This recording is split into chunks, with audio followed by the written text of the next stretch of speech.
सातवां अध्याय। विवादग्रस्त ब्रह्मा विष्णु के मध्य अग्नि स्तंभ का प्रकट होना।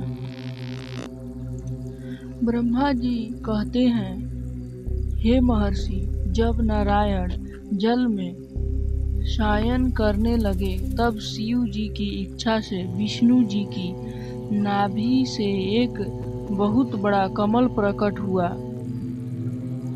उसमें असंख्य नाल दंड थे। वह पीले रंग का था और उनकी ऊंचाई भी कई योजन थी। कमल सुंदर, अद्भुत और संपूर्ण तत्वों से युक्त था। वह रमणीय और पुण्य दर्शनों के योग्य था। तत्पश्चात भगवान शिव ने मुझे अपने दाहिने अंग से उत्पन्न किया। उन महेश्वर ने अपनी माया से मोहित कर नारायण देव के नाभि कमल में मुझे डाल दिया और लीला पूर्वक मुझे प्रकट किया। इस प्रकार उस कमल से पुत्र के रूप में मुझे जन्म मिला। मेरे चार मुख लाल मस्तक पर त्रिपुंड धारण किए हुए थे। भगवान शिव की माया से मोहित होने के कारण मेरी ज्ञान शक्ति बहुत दुर्लभ हो गई थी और मुझे कमल के अतिरिक्त और कुछ भी दिखाई नहीं दे रहा था। मैं कौन हूँ, कहाँ से आया हूँ, मेरा कार्य क्या है, मैं किनका पुत्र हूँ, किसने मेरा निर्माण किया है। कुछ इसी प्रकार के प्रश्न ने मुझे परेशानी में डाल दिया था।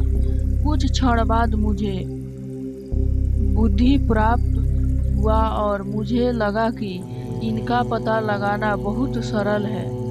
इस कमल का उद्गम स्थान इस जल में नीचे की ओर है और इनके नीचे मैं उस पुरुष को पा सकूंगा जिसने मुझे प्रकट किया है।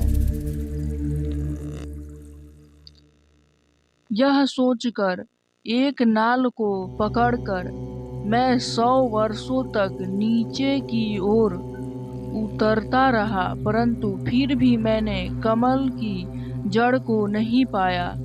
इसीलिए मैं पुनः ऊपर की ओर बढ़ने लगा।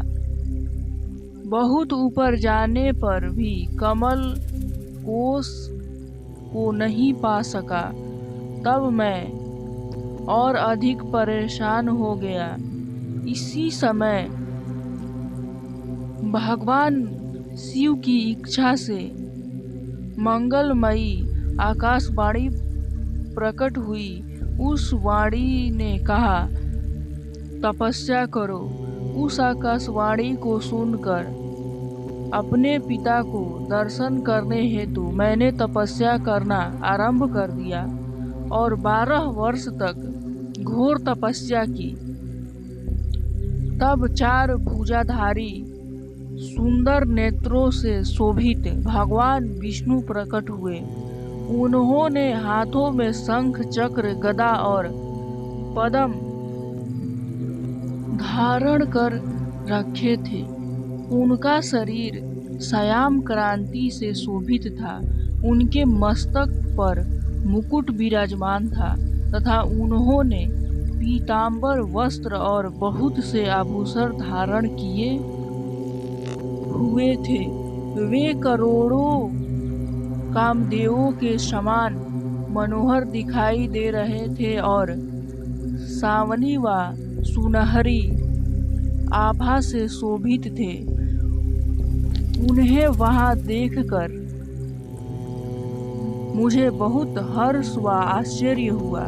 भगवान शिव की लीला हम दोनों में विवाद छिड़ गया कि हम में बड़ा कौन है। उसी समय हम दोनों के बीच में एक ज्योतिमय लिंग प्रकट हो गया।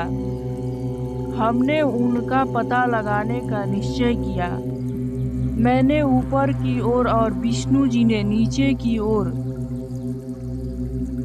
उस स्तंभ के आरंभ और अंत का पता लगाने के लिए चलना आरंभ किया, परंतु हम दोनों को उस स्तंभ का कोई और छोर नहीं मिला।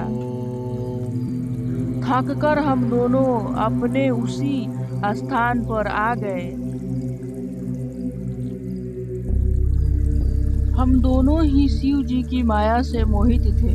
श्री हरि ने सभी ओर से परमेश्वर शिव को प्रणाम किया। ध्यान करने पर भी हमें कुछ ज्ञान न हो सका। तब मैंने और श्री हरि ने अपने मन को शुद्ध करते हुए अवगिन स्तंभ को प्रणाम किया। हम दोनों कहने लगे, महाप्रभु, हम आपके स्वरूप को नहीं जानते। आप जो भी हैं, हम आपको नमस्कार करते हैं। आप शीघ्र ही हमें अपने असली रूप में दर्शन दें। इस प्रकार हम दोनों